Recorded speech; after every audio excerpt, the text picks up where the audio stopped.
In the heart of the Brussels summit, Keir Starmer's arrogance was finally challenged by Maria Zakharova's sharp rebuttals, exposing his hypocrisy with damning historical facts. Her calm demeanor tore into his claims, leaving him flustered and humiliated. But can a single woman's words shatter an empire's facade of moral superiority? Why does the air still hum with tension, ready to explode? Civilians, sir. I've seen the footage from Baghdad. I've gazed at images of Belgrade's children. Believe me, they didn't seem shielded at all. She paused, her eyes sweeping the room. That stare carried the weight of unspoken truths, piercing like a cold draft through velvet curtains. You label Russia a peril to Europe, yet perhaps the real danger lurks in hypocrisy, where the same deeds earn praise or scorn based solely on the perpetrator's name. Reporters scribbled furiously, ink-staining fingers with the urgency of breaking news. Cameras whirred softly, capturing every syllable in crisp focus. At that instant, the clash evolved beyond personal barbs. It ignited as an emblematic duel of worldviews, history clashing against the raw present. Starmer resorted to raw emotion to sway the room. We must honor the victims, he pleaded. We must recall those ravaged by your onslaught. His tone escalated to a near shout, Europe can't absolve breaches of global order.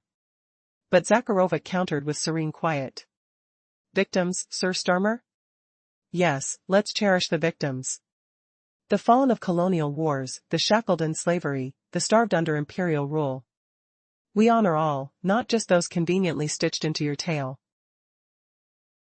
Her declaration hit like ice water, dissolving his pathos into awkward silence. He fumbled for words, yet she continued gently, almost tenderly. You know the Russian proverb, don't dig a pit for another, you'll fall in yourself. Accusing us of your decade-long misdeeds rings hollow. Murmurs rippled through the hall, whispers like distant thunder, as sympathy visibly shifted toward her.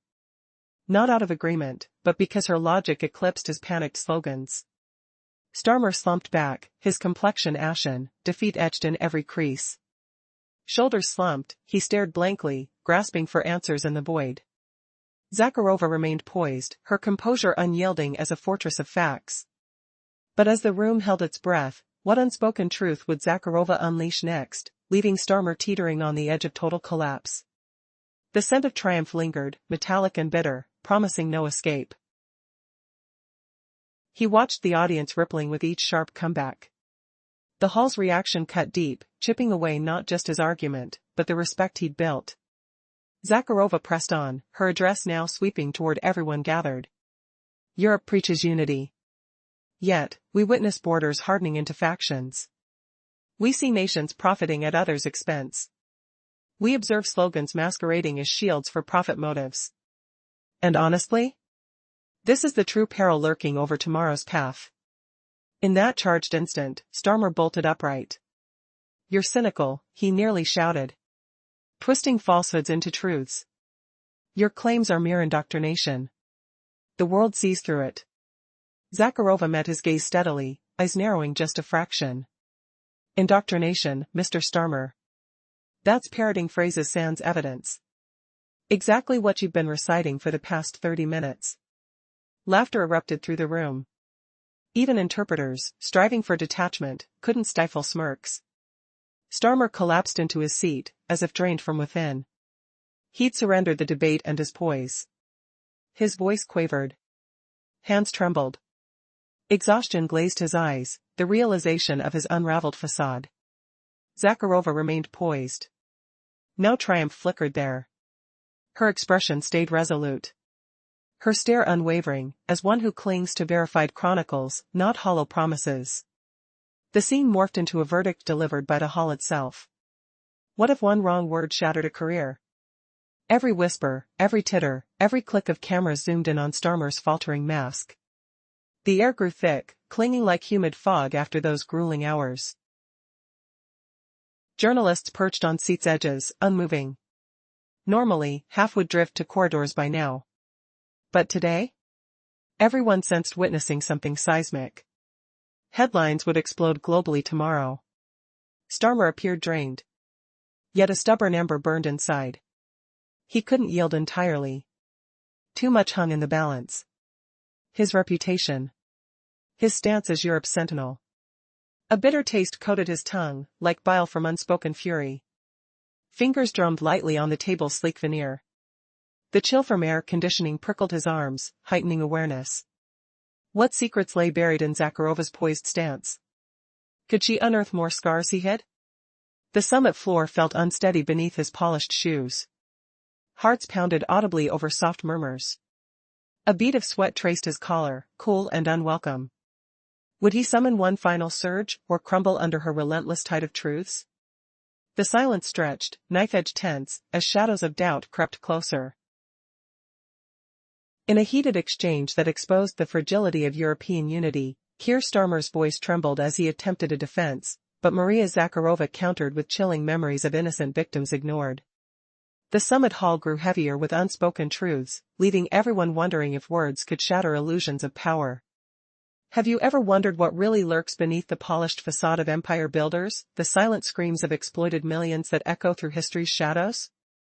In a world drowning in hypocrisy, one diplomat's unflinching truth ripped open wounds, forcing a leader to confront the ghosts of his nation's past. Imagine stepping into a ring where every punch lands on forgotten suffering, where the air thickens with the scent of coffee and cold metal microphones, and the crowd holds its breath as a master debater weaves fact into lethal artistry. He pretended to shuffle papers, though he knew no script could shield him from those razor-sharp words. The papers felt rough under his fingertips, like aged parchment whispering of lost empires. Sensory details flooded back, a sudden flashback to humid Nairobi nights, the mosquito whine blending with distant gunfire, the metallic tang of sweat on his skin as he briefed on colonial legacies he now wished erased. But Zakharova stood serene, her posture unyielding, a silent fortress against the storm. "You claim the future belongs to those who unite," she said calmly, her voice slicing through the tension. A long pause hung in the air.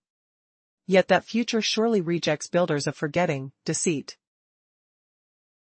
and terror. Pauses dotted her calm delivery, ear TTS adapted for clarity. The gathering fell silent, sunlight fading to a sterile chill that crept over walls and faces like a shroud.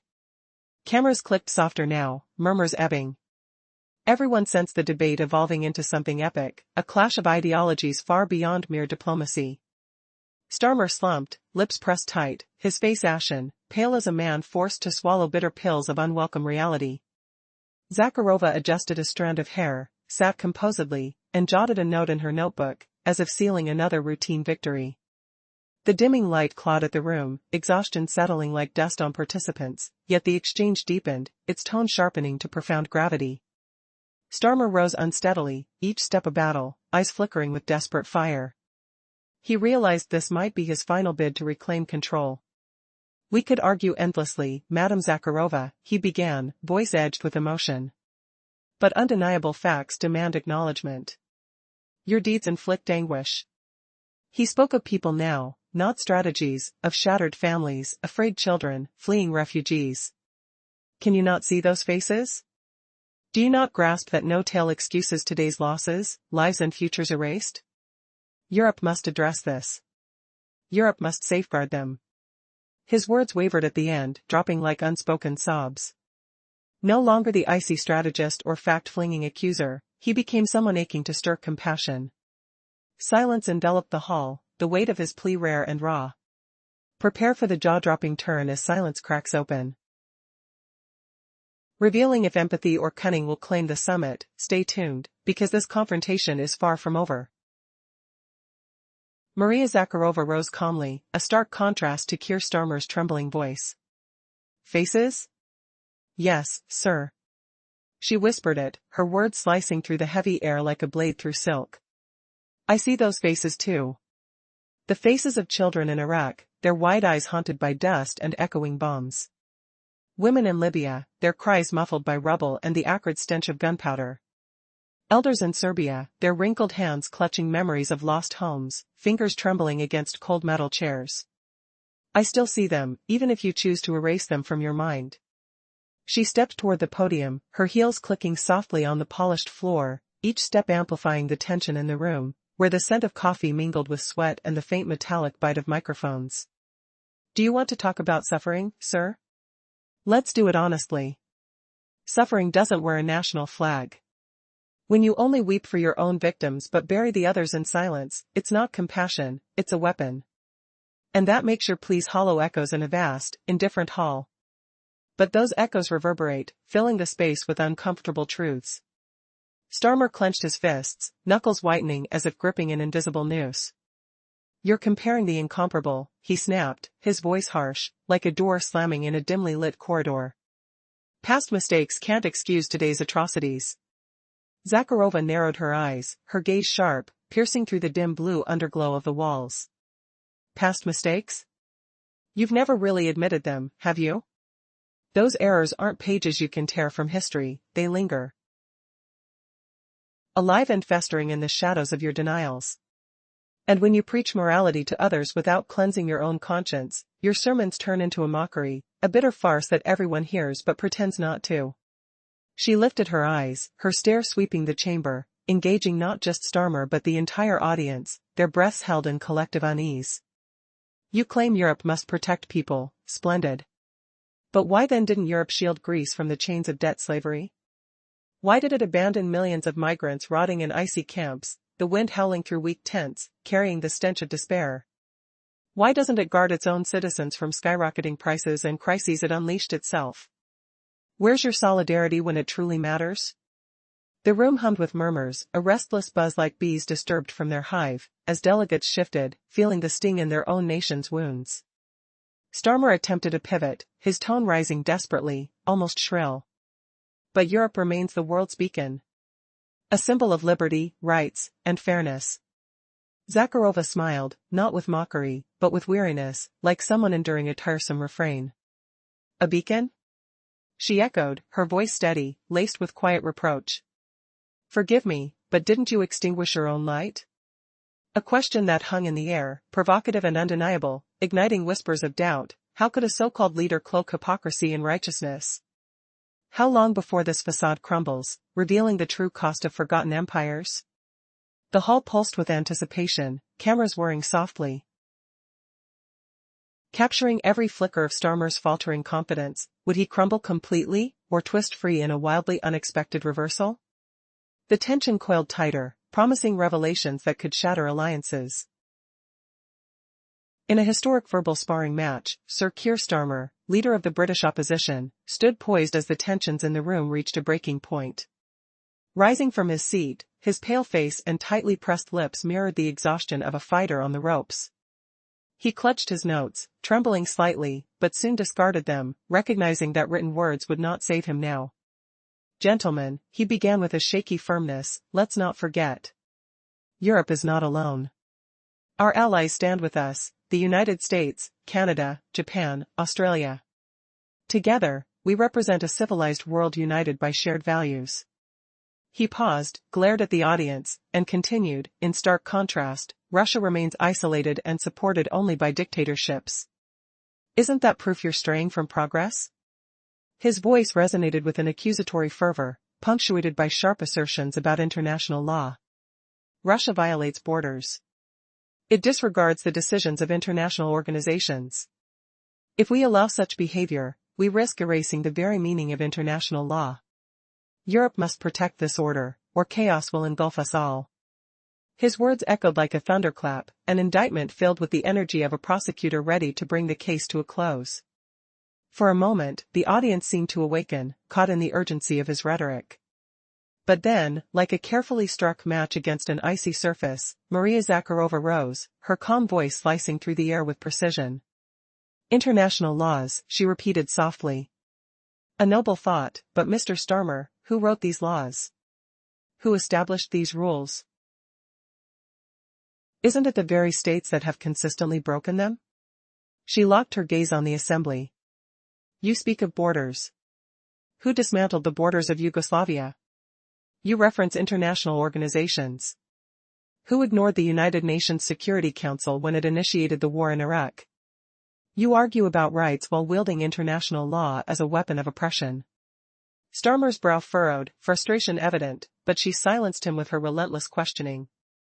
Europe loves to judge, but tell me, how can one hold court when stained by crimes of their own? As the hall buzzed with whispered intrigues, it became apparent that the debate was far from over.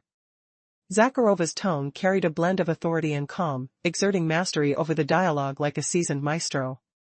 With each point she raised, the pressure mounted on Starmer, making him acutely aware that the ground beneath his argument was yawning wide open.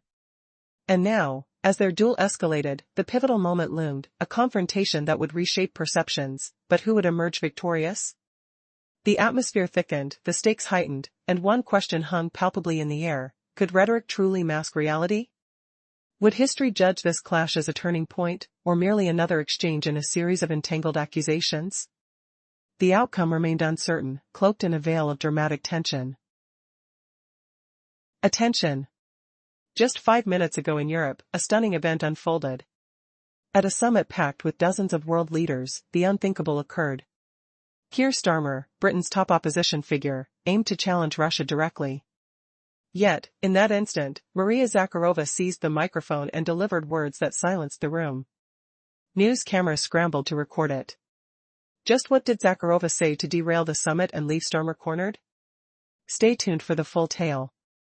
You'll be stunned. Continuing from Zakharova's sharp observations on Europe's fractures, debates over migrants, gas, debts, and internal divisions, she highlighted that the so-called unity is a facade. With a faint smirk, she scanned the delegates. Do you know what truly binds Europe together? She asked. Fear. The fear of losing power. Fear of dimming influence. Fear of a world no longer heeding their voices. Her words pounded the room like hammer blows on steel. Starmer's face drained of color. He clenched his fists, yet didn't rise again. Zakharova sat, calmly adjusting her hair, jotting a note in her pad. For her, this was routine duty, a steady chore, not a fiery clash. But for him, it signaled downfall. The audience sensed it. A humiliating shift had begun. What if a single phrase could shatter a man's unshakable ego in seconds? Imagine the chill of polished marble under sweaty palms, the faint metallic tang of tension in the air. Starmer paled further. Knuckles whitened. He squeezed his fists tighter, but refused to stand. Sweat beaded on his forehead, cold against the warm hum of buzzing cameras. Zakharova eased back into her seat. She smoothed her hair with deliberate grace, the silk strands slipping through her fingers like whispers. Then, she scribbled in her notebook, the scratch of pen on paper echoing softly. For her, this duel wasn't a battle, but everyday work, a calm execution of responsibility. For Starmer, it meant utter collapse. Who could have predicted this seasoned leader crumbling under relentless truths? The room felt the air thicken, charged with unspoken judgments. Journalists huddled closer, their pens pausing mid-flight. Diplomats shifted, fabrics rustling like fallen leaves. Whispers rippled, sharp and fleeting, as if secrets escaped. The British politician gripped slogans, but each one became a target. Zakharova countered with cold facts, each landing like a final verdict. Not just reporters, but envoys too sensed the tide turning. Power dynamics inverted in real time. The hall buzzed with weary energy, eyes glued to the stage where these two battled for hours, not diplomatic banter, but a raw existential showdown. Suddenly, Starmer rose heavily, as if lifting an invisible boulder. His voice lacked prosecutorial thunder or celebratory flair now. It raw, jittery, trembling at edges. Yet, in that quiver lay his desperate gamble. Abandon logic. Pivot to raw emotion. I beg you to consider the future, he appealed, gazing more at the crowd than his foe. Europe's tomorrow. Our children's fate. If Russia persists, if we accept might ruling right, what awaits us? What legacy for our kids? A world where liberty is mere ink on paper? Rights claimed by the armed? Do we want to hand such a realm to future generations? He paused. Soft gasps filled the air, a collective inhale. His plea resonated, if only briefly. Russia's path leads to ruin, he urged. Europe can't let past shadows engulf our continent anew. We must stand firm for tomorrow, honoring those who fought for freedom. How much deeper into humiliation could Starmer sink before a twist exposed his hollow crusade? The crowd's murmurs grew, a low drone mixing with the faint coffee scent and acrid stress of overheated lights. Chairs creaked under restless movements, air thick with anticipation. Her lace blouse brushed her skin, cool fabric against rising flush. Yet, a shocking twist loomed. Zakharova's final composure masked a strategic revelation, dismantling not just words, but illusions of authority. What hidden flaw in Europe's armor would she unveil next? Stay alert, the revelation comes now. Would you believe a twist so potent it reveals Europe's true fragility, hiding behind a mask of strength? In that charged room, where echoes of Starmer's pleas lingered like unanswered accusations, Zakharova drew a quiet breath. The faint perfume of nearby flowers, lilies, perhaps, contrasted the room's sterile chill. Her fingers traced the seat's velvet, soft yet unyielding, grounding her in the storm. Starmer's emotional appeal faltered, exposing cracks in his armor. But the director's twist hit harder. Zakharova hinted at Europe's darkest secret, a reliance on fear that birthed its policies, not noble ideals. Imagine the whisper of shock rippling through Rose, eyes widening as facades crumbled under her gaze. What if Europe's unity depended on colonial ghosts rather than shared values? She leaned in, voice steady, unveiling an unexpected shift. Europe's power thrived on exploiting fears, not fostering freedom. Camera's word, capturing jaws dropping. The scent of polished wood mingled with perspiration, a tangible unease. Can true progress emerge from such shadows? Her words probed, forcing reckonings. Visualize a room erupting in silent recoil, as facts burrow deeper than rhetoric. Starmer's sway waned, his trembling voice a stark contrast to earlier poise. Will this twist humble him further, or spark an unforeseen alliance? The air hummed with unresolved tension, each pause heavy. Could a buried truth redefine global debates forever? Her revelation forced the audience to confront Europe's foundations, built on fierce scaffolding.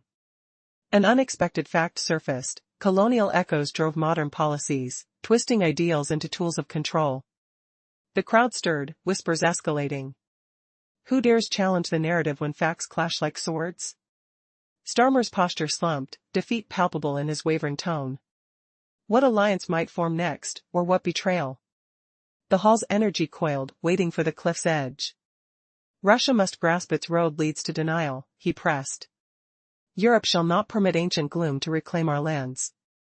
We must marshal strength for what comes, in honor of liberty's champions. He lingered, allowing the silence to amplify. A trace of empathy flashed among spectators. Russia's course dooms it, he concluded. Our continent deserves clarity over darkness.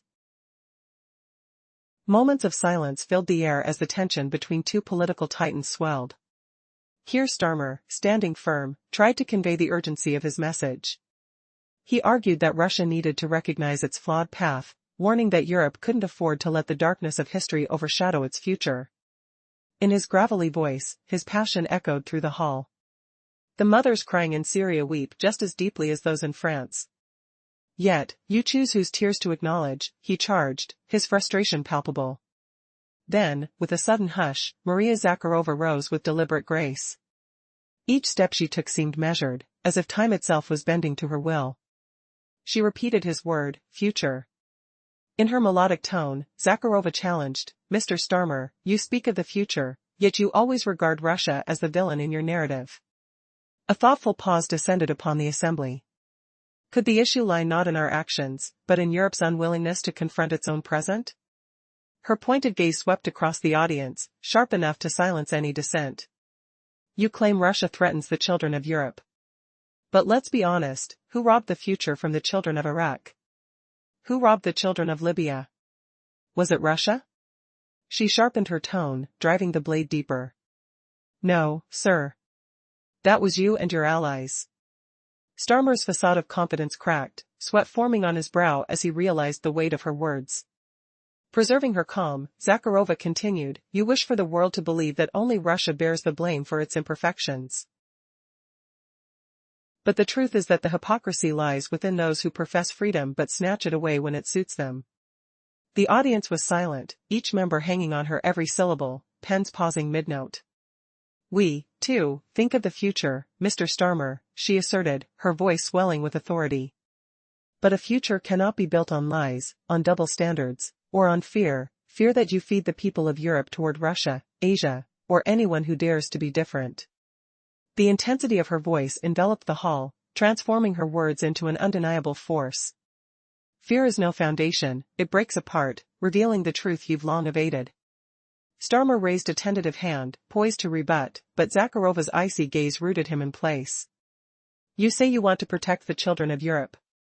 But why not all children? She countered softly, her voice piercing through the thick atmosphere. Is a child in Africa less valuable than one in London? As the tension reached its peak, an audible gasp swept through the audience. How would Starmer respond to a question that challenged the core of his beliefs? Summary of the previous part. As Starmer attempted to raise his hand to respond, Zakharova's direct gaze made him freeze. She addressed his claim about protecting Europe's children, questioning why he didn't care for children around the globe, like those in Africa. Does a mother in Syria cry differently than one in France? You choose which tears to value and which to conveniently forget. This is why your words ring hollow. The room fell silent, a palpable tension settling in. Everyone awaited her next words. Russia isn't perfect, but we speak the truth, while you cower in fear. You fear your past, your present, and in blaming us, you blame yourselves. Her words hit like a gong, echoing throughout the hall. Starmer sat down, his face drained of color, his gaze vacant. He recognized the weight of his defeat, not just for his country, but as a politician caught unprepared. Zakharova, calm and poised, returned to her seat without celebration or gesture of triumph. She appeared to have spoken what was necessary, her authority unmistakable. Starmer sat, gripping his pen as though he could crush it. His attention flickered between the papers, the hall, and the cameras, but he found no steady ground. His breaths came in short gasps. Even those who might have felt sympathy understood, it was over. The moderator hesitantly suggested moving on to the next item on the agenda, but Zakharova raised her hand. Excuse me, she said, and the room hushed instantly. Let me finish. Standing tall, she carried neither fatigue nor grandiosity, only unwavering confidence. When she spoke, it was no longer focused on Starmer but resonated for all present. Today, we've heard much about values, rights, and threats. But let's be honest, these words have become mere tools of politics. You wield them as weapons, not principles. When Sir Starmer accuses Russia, he inadvertently accuses Europe of its own flaws. The audience held its breath, entranced by her insights. Russia serves as a convenient mirror for you. In it, you see the hypocrisy that hides behind your polished slogans. The atmosphere crackled with intensity, leaving everyone grappling with the truths unraveling before them. Zakharova's conviction shattered preconceptions, forcing the audience to confront deeper issues mysteriously masked by lofty rhetoric. What would Starmer do next in this game of political chess, where every move was critical? Would he retreat, or find a way to push back? The room buzzed silently with anticipation as eyes darted back to Starmer, him now the focus, a predator waiting to pounce. This wasn't merely a debate anymore, it had morphed into a struggle for narrative, a battle where words wielded the weight of nations. In just a few moments of fierce dialogue, everything could change. What twists lay ahead as the stakes escalated? How would the world perceive the silent yet powerful exchange unfolding in an arena meant for diplomacy, now overtaken by palpable tension and the unyielding pursuit of truth? In the aftermath of a gripping confrontation, the room buzzed with tension. Reporters hurriedly scribbled notes, exchanging glances, each processing the shock of what had just unfolded. They all sensed the air crackling with electricity, a shared understanding that tomorrow's headlines would erupt with the drama they had just witnessed. Yet, no words could fully encapsulate the weight of the moment, as a formidable woman in a pale suit deftly dismantled a towering wall of accusations, piece by piece. As she gathered her papers, the atmosphere shifted. Attendees felt they were part of something monumental, something destined to be etched in history. Keir Starmer remained seated, dwarfed beneath the high ceiling and ornate chandeliers, lost amid the sea of eyes watching him. Whispers danced through the corridors. Today, Europe heard not itself but Russia. Amid the profound silence, one thing became clear: this was not just another summit. It was a turning point, a confrontation that would resonate for years. Starmer's figure, once proud and confident, now seemed diminished. A moment of realization swept through the room: he wasn't just facing an opponent. He was up against a narrative that had shifted, leaving him grappling with a new reality. The moderator announced a break, yet no one stirred. They lingered, lost in thought, trying to capture the essence of what had happened. Each person knew they had witnessed a clash that transcended mere politics. It was a reflection of deeper truths about power, history, and identity. As she stepped out, not a smirk on her face but a quiet resolve in her step, the spectators felt an undeniable shift. They were no longer mere observers, they had witnessed a pivotal exchange, one that redefined roles on an international stage. In that instant, it was as if history itself had been rewritten, one where the voices of the past and present converged, compelling everyone to re-evaluate their perceptions. As Starmer continued to stare blankly ahead, realization dawned. This day would haunt him, a stark reminder of where he stood in the ever-changing landscape of global discourse. Questions lingered in the air: would he rise to the occasion or retreat into silence? Indeed, today was the moment Europe heard a voice it had long silenced. How would this reshape the very foundations they had stood upon? The uncertainty loomed large, begging deeper contemplation as those in the room began to process the magnitude of what they had experienced. The world outside may have been oblivious, but within these walls, a profound awakening had begun. Summary of previous part. In an intense exchange, Maria Zakharova confronted Keir Starmer about Britain's historical treatment of minors and its actions in Northern Ireland. Starmer, visibly uneasy, preferred not to revisit these dark chapters, but Zakharova pressed on, exploring deeper issues of national identity and responsibility. The story: every time you warn about Russia threatening Europe, I must ask, who has been expanding military alliances closer to our borders for decades? Zakharova's voice was steady, each word punctuated like a firm coin pressed into hand. The room thickened with tension. Who's been placing missiles nearer to Moscow? Isn't that a threat? Or is a threat only what doesn't align with London's interests?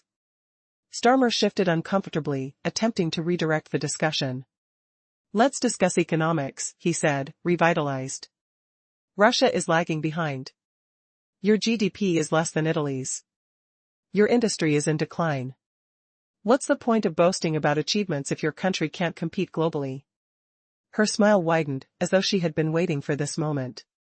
Ah, economy, she mused, relishing in her favorite topic. You gauge a country's strength by numbers on paper. We measure it by human capital. Her tone dripped with irony. In Russia, every child can attend university debt-free. Meanwhile, your students are shackled to loans for decades. You call that competitiveness? She continued, her voice smooth yet cutting. How about addressing the mounting debt your nation carries? A debt that grows faster than many countries you deem inferior. Perhaps instead of lecturing others, you should first review your own accounts. Starmer clenched his fists, a telltale sign captured by cameras, only to relax them moments later, too late to mask the ripples of discomfort growing in the audience. He tried to regain control, exclaiming, "But your people are fleeing the country. They leave because they see no future. Isn't that a clear sign of your system's failure?" Zakharova regarded him with renewed seriousness. People leave, she echoed. But look at your own statistics. How many Britons have emigrated in the last 20 years? How many have settled in Australia, Canada, or New Zealand? The room held its breath as her words lingered, echoing starkly against the backdrop of their heated battle. What might happen next? Would Starmer find a counter that could turn the tide, or was he outmatched in this thrilling game of wits and history? In an instant that froze the hall like a sudden hailstorm, Starmer's defiant cry about freedom of speech echoed, only to break against Zakharova's ironclad rebuttal. Her words cut deep, exposing cracks in his armor, leaving him groping for solid ground. Journalists whispered in awe, sensing the tide had turned irreversibly. Is this your true measure of freedom? The question hung in the air, sharp as shattered glass. In that breathless pause, the entire assembly exhaled a collective sigh, as if releasing pent-up tension from their chests. Even the translators faltered for a split second, mice clicking softly in their earpieces. They knew, deep down, Starmer had no escape this time. He opened his mouth to retort, but his words jammed like rusty gears.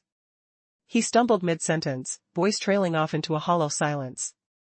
Pretending to riffle through papers, his hands trembled faintly on the podium's cold surface. The defeat hung over him, palpable and stinging, like the acrid scent of defeat mingling with the faint metallic tang of microphones. Zakharova leaned back in her chair, the fabric whispering against her skin. She calmly adjusted a stray lock of hair, her movements deliberate and composed. No triumphant gestures, no booming declarations. Her power radiated from sheer poise, a quiet storm that unnerved without a shout. In that frozen second, whispers rippled through the crowd. Had the battle ended already? He had pummeled her with volume, accusations laced with pulpit fervor. Yet each thrust met a wall, a historical nugget, a pointed anecdote, a wry barb that deflected the blow. Bit by bit, his oratory dissolved into frantic rambling, a house of cards collapsing in a whisper. One journalist leaned toward a colleague, breath low and urgent. The hall's hum underscored his words. He really wished he hadn't sparked this firefight. The colleague stifled a smirk, teeth clenching to hold back the grin. Her facts sliced like a surgeon's blade, clean, no blood, but agony all the same. The summit dragged on, but the real drama had unfolded. Reports, debates, statements, all mere shadows now, eclipsed by this verbal clash where the British leader stood disarmed and exposed. Zakharova gazed ahead, face serene, eyes gleaming with the fire of unyielding truth. Even harsh realities resound louder than empty chants, don't they? What shadow will fall next as tensions simmer beneath the surface? After the short interval, the summit resumed, the air still thick with unspoken shock. Starmer hovered off to one side, clutching a glass of water. His fingers betrayed him, quivering like leaves in a gale, rippling the liquid surface in tiny, anxious waves, a mirror of his inner turmoil. He sipped, but the dryness lingered in his throat, rough and unyielding, as if chasing ghosts through barren corridors. In stark contrast, Zakharova carried on effortlessly.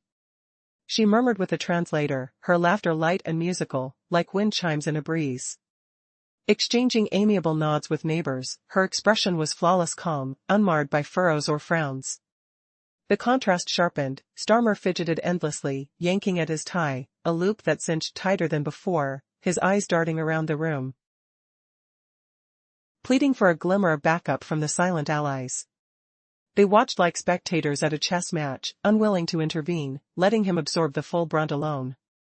The unspoken message lingered, allegiance evaporates when the crown slips. Would his final retort redefine the chaos, or seal his humiliation forever? The pause stretched, electric and foreboding, as eyes locked in the charged space. What untold revelation waits to shatter this fragile truce? Imagine the tremble of anticipation, the distant murmur of translators, the cool draft carrying secrets through the room. A single word could upend it all, and in this breathless lull, the stakes rose impossibly higher. Yes, the duel raged on, beneath the surface, unresolved and simmering. Who would strike next in this hall of mirrors, where every glance concealed a dagger? As Starmer's facade cracked further, a shocking pivot loomed. Could forgotten alliances finally force a deadly concession? The air hummed with destiny, waited and waiting. What if the real bombshell wasn't spoken yet, but felt in every heartbeat? As the debate raged, Sir Starmer's confidence began to crumble. He had accused Russia of undermining global order, but Maria Zakharova turned the tables, exposing Europe's hidden flaws. The room fell silent, sensing the hypocrisy in Britain's so-called moral supremacy. It felt like a spotlight had shifted, showing wounds long buried under polished speeches. Imagine being cornered in a room full of eyes, where every breath echoes like a whispered secret. Could Europe's leaders really claim innocence, or were they masking their own shadows behind lofty ideals? Zakharova leaned in, her voice slicing through the air like a cool breeze carrying the scent of aged parchment and fresh ink. You see the fear you pass off as strength, the dependency on foreign wills that you call alliances. And you label it as an external threat, to avoid admitting the danger lies within yourselves. She paused, her gaze steady, pressing into him like a firm hand on a trembling shoulder. Do you fear admitting Europe's weariness as a teacher? That the world no longer heeds your lessons? You dread recognizing how your colonies and students now speak as equals. And this terror, you project onto Russia. Suddenly, a twist unfolded, like a veil dropping to reveal a canvas painted in stark truths. No one expected Zakharova to unveil how European unity was forged not in harmony, but through secretive pacts laden with unspoken debts. Sir Starmer lifted his head, words stuttering on his lips, fumbling with notes that crumpled under stress. Zakharova pressed on relentlessly. Russia doesn't aim to humiliate you, nor deprive you of a future. We only demand you stop claiming sole ownership of truth. Because truth belongs not to London, Brussels, or Washington. It belongs to the world entire. Her tone softened, yet its weight deepened, each syllable landing with the thud of a courtroom gavel. A hush enveloped the hall, punctuated by the soft rustle of papers and the faint hum of overhead lights. If Europe truly seeks a path for its children, it must abandon its dread of reality. Her final words resonated like distant thunder fading into stillness. For a heartbeat, silence reigned, then a single clap broke it, hesitant at first. It swelled into applause, measured not in frenzy, but in grudging respect for raw honesty. Not thunderous cheers, but acknowledgement of a courage many had muted. Starmer sat frozen, his face unyielding, yet his eyes betrayed the sting of defeat. This day would mark him, an emblem of failure etched in memory. Zakharova returned to her seat calmly, no grin of triumph, no boast to the crowd. She exuded not pride, but serene resolve, the kind that commands without screams. The moderator called for a break. Yet no one stirred, held captive by the intensity. Whispers lingered in the air, thick with tension and revelation. But as bodies finally shifted, rumor spread of more shocks to come. Would Zakharova's words ignite change, or just bury deeper divides? The tension in the room reached a boiling point as a powerful exchange unfolded between two political figures. Keir Starmer, representing Britain's opposition, had just delivered a fiery speech, condemning Russia. But Maria Zakharova, the face of Russian diplomacy, was not about to let him dominate the discourse. As Starmer's arguments faltered, a pivotal moment arrived when he shouted, "But you have no freedom of speech." Zakharova leaned forward slightly, her eyes sharp and steady. "Freedom of speech," she echoed. "What about Julian Assange, the man who revealed truths but remains imprisoned?" At that moment, the entire room seemed to inhale sharply. Even the translators paused momentarily, realizing Starmer might struggle to retort. He stumbled over his words, grappling for composure as silence enveloped him like a shroud. His defeat became evident in that brief stillness. Meanwhile, Zakharova reclined in her chair, adjusting her hair with a calm demeanor that exuded confidence. She did not raise her hands in triumph nor shout loud declarations, her strength lay in her composure. It became clear to many present, the debate had reached its conclusion. Starmer had tried loud accusations and theatrics, but each time, Zakharova countered with historical facts and sharp remarks, rendering his arguments to mere incoherent mutterings. As whispers spread among the journalists, "Looks like he underestimated the debate," one remarked, while another stifled a grin. Everyone knew this showdown was the summit's main event, overshadowing the other discussions. Zakharova's gaze remained fixed ahead. Her calm face betraying no signs of stress, yet her eyes sparkled with the knowledge that even uncomfortable truths would resonate louder than any rhetoric. After a brief recess, the conference resumed, but the air remained heavy with unease. Starmer sat to the side, nervously clutching a glass of water. His fingers trembled, causing the liquid to ripple, mirroring his inner turmoil. He took a sip, but it did little to soothe the dryness in his throat, reminiscent of a long race. In stark contrast, Zakharova appeared unperturbed, engaging effortlessly with her translator and smiling casually. The lack of tension on her face stood in stark opposition to Starmer's fidgety adjustments of his tie, desperately scanning the audience for a hint of support. The tension in the room was palpable as the debate reached its peak. Maria Zakharova appeared calm, exchanging whispers with her translator, a smile gracing her lips, unfettered by the weight of the discussion. In stark contrast, Keir Starmer fidgeted nervously, adjusting his tie and scanning the audience for a hint of support, a lifeline in hostile waters. As the moderator announced a return to the pressing issue of European security, Starmer seized the moment with an intensity that filled the air. This was no time for gilded words, he had come to reclaim his narrative. Europe cannot turn a blind eye to threats, he declared. Russia, our neighbor, has become a source of instability, a destabilizing force. We must unite against its attempts to undermine the international order. Each word cut through the silence like a knife, charged with a determination to reassert his authority. But as soon as he paused to catch his breath, Zakharova's voice rose again, smooth yet piercing. "Forgive me, Mr. Starmer," she began, her tone sharpening, "but you use the term threat so liberally, it loses all meaning. What do you consider a danger? Is it Russia safeguarding its borders? Preserving its culture and language? Or perhaps it's the audacity we have to disagree with your narrative?" Her raised eyebrow was a challenge, an invitation to reflect. "Is it that we still afford our citizens free education and healthcare, ensuring that social goods are not commodities for the privileged?" Starmer's audibility broke with a heavy exhale, his resolve nearly palpable as he prepared for the verbal battle. "You claim to protect the people, yet your citizens lack the right to change their government peacefully. That, Mr. Starmer, is a true threat," she countered, tilting her head ever so slightly, her hair brushing against her shoulder, giving her the appearance of a guardian listening intently to a child's muddled explanation. "And you speak of peaceful measures," she continued, her voice soft but firm. "Let's not forget your own history. How did Britain treat miners in the 80s? Was it a peaceful resolution? Or your actions in Northern Ireland, where for decades conflict raged?"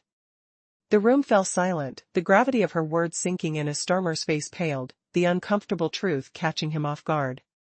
Those were chapters from Britain's past he preferred to leave unturned, but Zakharova was relentless, exposing the cracks in his argument. The crowd was spellbound, caught between two fierce narrators competing for the soul of a continent. Would Starmer regain his footing, or would Zakharova's relentless inquiries send him tumbling further down the rabbit hole of history? The answer lingered in the air, thick with anticipation and the scent of confrontation. Imagine this, just 5 minutes ago, Europe was rocked by a stunning revelation. At a high-stakes summit packed with dozens of world leaders, no one saw it coming. Keir Starmer, Britain's fiery opposition leader, stood tall, aiming to humiliate Russia with his stern words. But then, Maria Zakharova grabbed the microphone, her soft voice cutting through the air like a sharp blade, leaving the room in stunned silence. Journalists scrambled, lenses flashing wildly, hearts pounding in disbelief. What explosive words did she unleash, flipping the script and exposing Starmer as the vulnerable underdog? Stick around, because this confrontation will leave you breathless, questioning everything. In the prior clash, Starmer painted Russia as a crumbling empire forcing its people to flee in despair. But Zakharova struck back fiercely, challenging him to examine his own nation's exodus. How many Britons had bolted to far-flung shores like Australia, Canada, and New Zealand in the last 2 decades? Was this simple choice or sheer desperation? The polished wood of the table felt cool under Zakharova's fingertips as she leaned forward, her gaze piercing through the haze of tension. She paused, letting the weight of her next words hang like mist in the room. Is this flight for freedom, or is it the silent cry of lost hopes? A faint rattle of papers from anxious aides echoed in the stillness, the acrid scent of overheated projectors mingling with sweat-damp notes of exhaustion. She waited a heartbeat, then added softly, "People move, yes. They come and go. But a true nation is judged not by wanderers at its borders, but by the lives it builds right here, right now. Russia, amidst all its storms, still stands as a shield. Hospitals open their doors wide to every soul in need, no questions asked. Schools beckon every child like welcoming arms and a warm embrace. Can your Britain brag the same without caveats or hidden costs, Mr. Starmer?" The chill of air conditioning brushed her skin, amplifying the thud of pounding hearts around them. He parted his lips, seeking refuge in excuses, but nothing emerged. Deep down, he admitted the truth. Britain's revered National Health Service creaks under epic strains, waiting lines stretching endlessly, doctors' voices drowned in fatigue. Even the staunchest patriots whisper of cracks in the foundation. Zakharova eased back, her sigh carrying the faint perfume of nerves and resolve. "You label us a peril," she murmured, voice like velvet over steel, "but perhaps we're just your reflection. Every accusation you hurl? It echoes your deepest fear staring back." Her words reverberated through the chamber, a deep, resonant toll that silenced even the soft hum of cameras. Starmer's face tightened, his eyes flashing fury, yet he stayed mute. He grasped that further retorts would only sink him deeper into the mire. Zakharova's smile bloomed serene, a quiet triumph. Victory isn't in shouts, she thought, but in truth whispered at the perfect instant. The post-break stretch dragged on like a slow, suffocating fog. Starmer sat rigid, eyes locked on the folder brimming with scripted speeches and rehearsed cues. The crisp paper felt flimsy now, no match for Zakharova's torrent of facts. Yet. Surrender meant tomorrow's headlines skewering him back home in London. He couldn't let himself become the butt of ridicule. His posture sharpened, movements jittery, voice rising to mask the cracks. He lunged at the podium, fear's bitter tang on his tongue. Europe, he declared, lifting a hand as if to ward off doom, faces a dire menace. Was this the twilight of his defenses, or a desperate lunge into the unknown? Could Zakharova's mirror shatter his empire, revealing the fraud beneath the facade? Stay tuned, as the drama turns uglier, secrets exploding like landmines in the heart of power.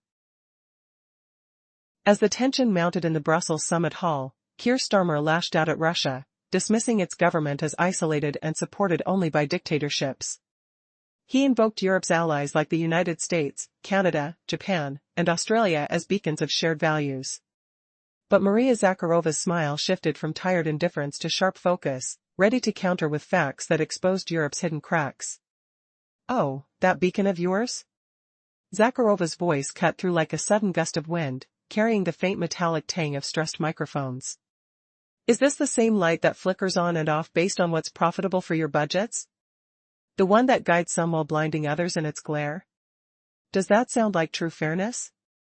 What shocking hypocrisy has Zakharova unearthed about Europe's civilized allies, and how does it leave Starmer scrambling for cover?" Imagine the room's air growing thick with unspoken secrets, the soft shuffle of notes and the creak of chairs as diplomats adjust uncomfortably under the weight of a truth they can't deny. As Zakharova straightened, her tone turned solemn, echoing off the softly lit walls like a solemn oath. "Real justice means judging your own actions and others equally. It means valuing every person's pain, not twisting values into tools for pressure." Starmer stood frozen, words caught in his throat, a single wrong syllable might invite another barrage. Zakharova leaned into her words, philosophical and piercing. "Europe dreads facing its own truths. You plaster over fractures with facades, chant pretty slogans to drown out your citizens' cries. And you label as threats those daring to mirror reality back at you. But reality clings stubbornly, and the harder you shove it away, the harsher the crash when it hits." The hall fell eerily quiet, translation headsets barely humming, as if the very air held its breath, heavy with the scent of brewing coffee and sweat-dampened nerves. Did you know Europe's cherished image hides a web of double standards that Zakharova is unraveling thread by thread? What's the ultimate twist that could shatter this summit, and Starmer's defenses, forever? Starmer slumped back into his chair, shoulders sagging under the invisible burden of Zakharova's unearthed history. Her words pressed like a cold hand on his back. She jotted notes calmly, sipped water with a crick in her glass, then reclined, her expression an unbreakable mask amid the storm. Now everyone saw this wasn't just diplomatic sparring, it was a clash of ideologies, and Starmer was sinking fast. Clocks ticked past late evening. Typically, the room would empty by now, delegates slipping out for calls and receptions. Yet no one stirred. They knew this verbal duel had etched its mark on history, its closing notes poised to judge. Starmer rose again, pale-faced, lips a tight line, trembling papers abandoned as futile. He reeked of defeat, his crisp suit now wrinkled from the strain. But Zakharova's calm poise dominated the space, hinting at more revelations lurking. Could one final revelation about Europe's colonial shadows hold the key to Zakharova's victory, or will Starmer find an unexpected ally in the shadows of the past? The hall echoes with anticipation. Each breath a reminder that some truths sting deeper than facts. You see fear masquerading as strength. You witness reliance on others' wills, labeled as alliances.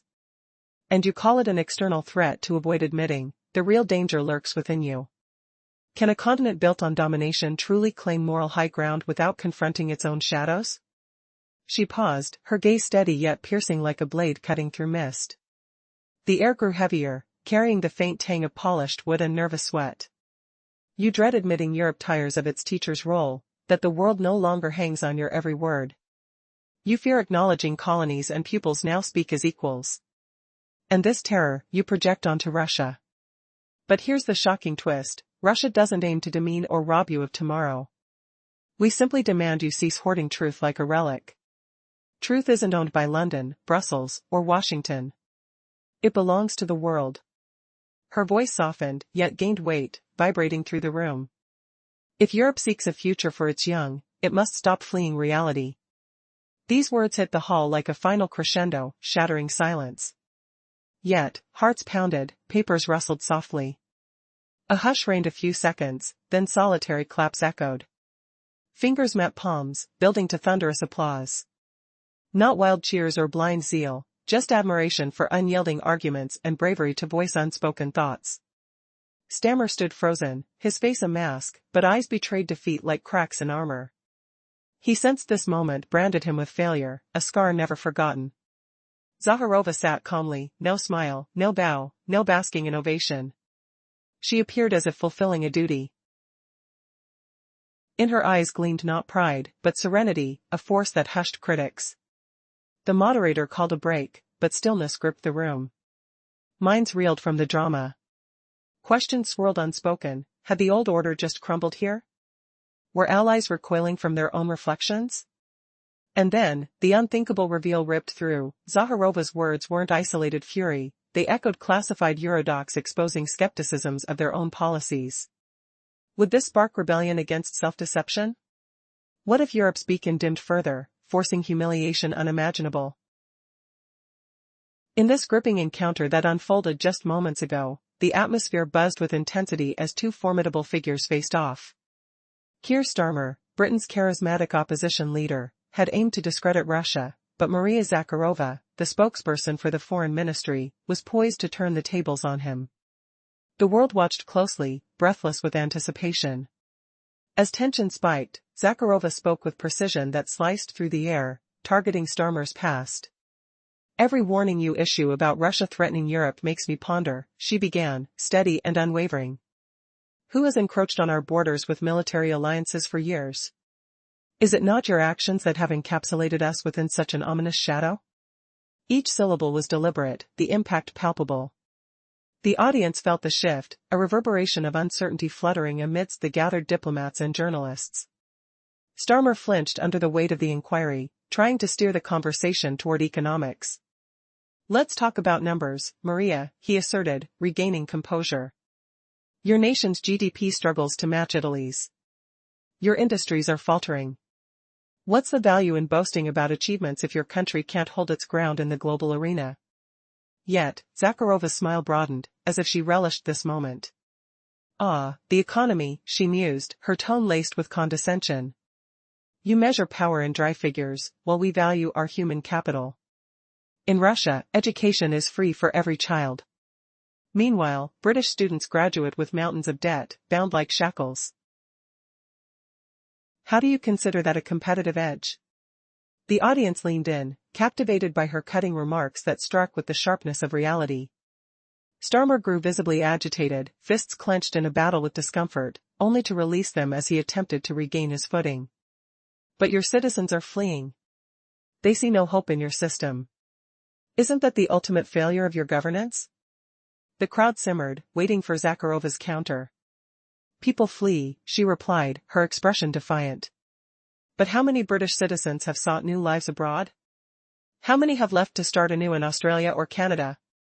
As her words hung heavily in the air, a sense of hushed anticipation enveloped the room. Starmer seemed cornered, grasping for a response that would resonate, yet each attempt fell flat against Zakharova's incisive critiques. Would he find a way to reclaim his authority, or was he destined to falter in this groundbreaking duel of ideologies and histories? The outcome remained uncertain, a cliffhanger that drew the audience deeper into the unfolding drama. The air thickened with anticipation as the debate reached a fever pitch. Maria Zakharova was calm, casually exchanging remarks with her translator, a subtle smile dancing on her lips. This tranquility clashed sharply with Keir Starmer, who fidgeted nervously, constantly adjusting his tie and casting glances across the audience, desperately seeking a nod of support amid the prevailing tension.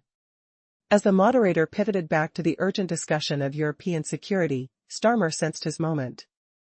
With a voice brimming with desperation and authority, he proclaimed, Europe must not ignore the looming threats. Our neighbor, Russia, is no longer just a neighbor, It has evolved into a source of insecurity and instability. We must join forces to thwart its efforts to disrupt our international framework. Each phrase vibrated through the room, reverberating with urgency, as he aimed to reclaim control of the narrative. But the moment he paused, Zakharova's voice sliced through the silence, smooth yet incisive. "Excuse me, Mr. Starmer," she interjected, her words sharp as a blade, "but your usage of the word threat is so frequent that it begins to lose its weight. What constitutes a danger, exactly? Is it Russia taking steps to defend its borders? Or perhaps it is the preservation of its culture and language that unsettles you? Or is it simply our willingness to challenge your narrative?" Her arched eyebrow posed a question, inviting contemplation. "And what of our commitment to free education and healthcare? Isn't that, too, a measure of social responsibility? Ensuring necessities are not merely privileges?" Starmer's conviction wavered, his breath heavier as he prepared for this clash of ideologies. "You assert that you champion the populace," she pressed, shifting slightly, her demeanor that of a wise mentor. "Yet, your citizens are denied the fundamental right to peacefully change their government. Now, that, Mr. Starmer, poses a genuine threat," she asserted, her tone unwavering. "And you speak of peaceful solutions," she added, her voice laden with irony. "How did Britain handle the miners during the 1980s? Was that a moment of tranquility? What about your actions in Northern Ireland, where decades of turmoil persisted?" Her words hung heavily in the atmosphere, forcing Starmer to confront uncomfortable truths from Britain's past that he likely wished to avoid. His complexion paled, realization washing over him as the weight of her inquiries pressed down. From the audience, a murmur spread as listeners absorbed the unfolding drama. They were captivated, caught in the crossfire of these two powerful voices vying for dominance over their shared narrative. Would Starmer manage to reclaim his footing amidst the barrage, or would Zakharova's incisive line of questioning push him into deeper historical depths? The outcome lingered in the charged atmosphere, thick with the scent of confrontation and the promise of revelation. Just moments ago, Europe felt the shockwaves ripple through a grand summit, teeming with world leaders. In an unexpected twist, Keir Starmer, Britain's resolute opposition leader, took to the stage to challenge Russia. However, the atmosphere shifted dramatically as Maria Zakharova, poised and confident, seized the microphone. Her voice sliced through the tension, leaving the audience in stunned silence, as cameras clicked frantically, trying to capture this pivotal moment. What had she unleashed that could turn the tables and cast doubt on Starmer's rhetoric? Allow yourself to be drawn into this encounter, where every word is a potential game-changer. Previously, Starmer had painted a bleak picture of Russia, depicting it as an empire riddled with discontent that forced its citizens to flee. But Zakharova quickly countered, commanding the room's attention with a question that pierced through Starmer's carefully crafted narrative. How many Britons have left for distant lands such as Australia, Canada, or New Zealand? Her tone was both provocative and defiant, igniting whispers among the gathered journalists. The air was thick with anticipation. She leaned closer, her fingers grazing the cool, polished surface of the podium. Is this an exodus driven by ambition or desperation? In the silence that followed, paper rustled and tension soared, mingling with the musty scent of worn-out reports. People depart, true, she continued, her voice carrying a weighty calm. But a nation's worth is measured not by those who leave, but by the community it nurtures here and now. Look around, hospitals stand open for all, schools embrace every child. Does Britain offer the same without strings attached, Mr. Starmer? The piercing chill of the air conditioning seemed to amplify the heartbeats echoing in the chamber. Starmer found himself grappling for a response, knowing full well the struggles of the British healthcare system echoed with its own fractures and turmoil. Zakharova adjusted her posture, exuding both confidence and grace. You warn us of danger, she said, her voice a melodic juxtaposition of softness and strength, yet could it be that we are merely a reflection of what you fear? The room fell utterly silent, the weight of her words settling in like a fog. Starmer's expression darkened, rage flickering in his eyes, but he remained tight-lipped, aware that any further remarks could worsen his position. Zakharova's serene smile suggested a quiet victory, truth held more power than fury. As the session resumed, tension thickened the air like a palpable force. Starmer sat, hands gripping the edges of his folder, each page crammed with lines he had rehearsed countless times. But none of it felt substantial in the midst of Zakharova's relentless factual onslaught. Surrender wasn't an option, facing a barrage of headlines mocking his performance loomed dreadfully close. Steeling himself, he rose once more, his pulse quickening. Europe stands on the brink of peril, he declared, his voice trembling at the edges, as if fighting against an unseen wave of impending doom. Where would the truth lead him now? Zakharova's unyielding stance threatened to unearth the very foundation of his claims, exposing the vulnerabilities lurking beneath his polished exterior. As the stakes escalated, so too did the undercurrents of this dramatic showdown, with secrets waiting to erupt, turning this diplomatic dance into a true battleground for ideals and identity. Keep watching as the narrative twists further and deeper, each moment charged with the intensity of buried history beginning to surface.